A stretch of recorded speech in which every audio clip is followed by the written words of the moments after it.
Alright, I'm in the park where this is the park that Occupy settled in quite a few years ago now at this point. Like Chapman Park, Lonsdale Square. Last night, right here is about where I was standing, and some officers, Portland police officers with their guns. I don't know what the guns shoot. They looked kind of scary. They were pointing them at some people right here. And the people had their hands up and they were trying to get backwards to get away.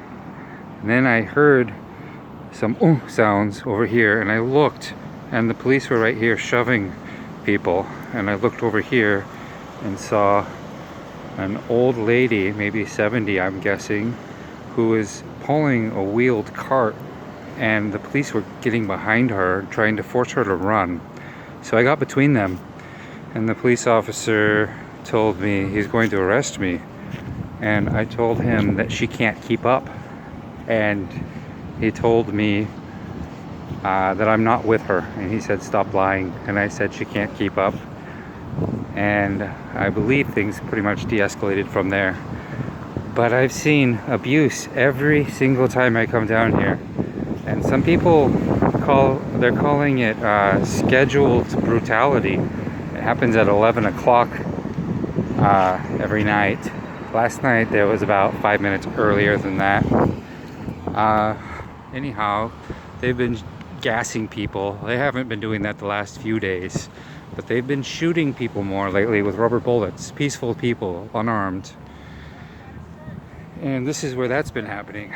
And what's going on over here, this is a trap the police set. They enjoy chasing people through the streets and making people run and terrified. They like that. So what they have here in these parks here, right here, people gather, and there's bright lights. Here's some of these bright lights they put up. So that attracts people. People come, they see parks and they see bright lights, and they come into that area.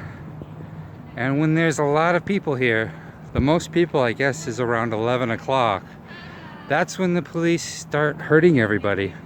I've seen a lot of smiles and laughs from these police officers as they're firing flash grenades on people who are trying to get away, who can't keep up with the crowd. So I'm coming down here today to try to fix that, because they have got this road blocked off for a long time. And the reason they have the road blocked off is so they can enjoy punishing and violently attacking civilians that are unarmed. And I'm thinking this road can be blocked here. That's cool. They've had it blocked a long time, but we need it to be peaceful right here. We don't need lots of people with weapons who like to use their weapons. They have all these toys they like to use. The reason they have all these fancy toys is because half of our local income tax is supporting their new toys that they get all the time. Their tasers and their war weapons, their grenades and their flashbang things, tear gas, fancy tanks that they can just spray 30 feet of this terrible pepper spray that causes more pain than people have ever felt.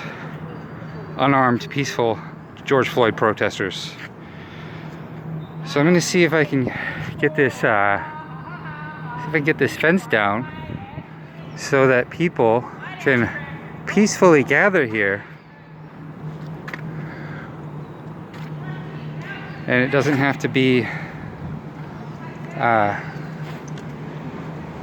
violent. It can stop.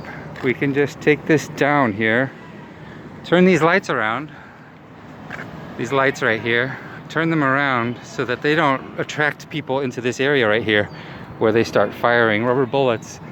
When it's raining, about the same amount of people could be down here in the park with these bright lights, and there's no officers down here with their weapons. When it's raining, they're up underneath that area up there.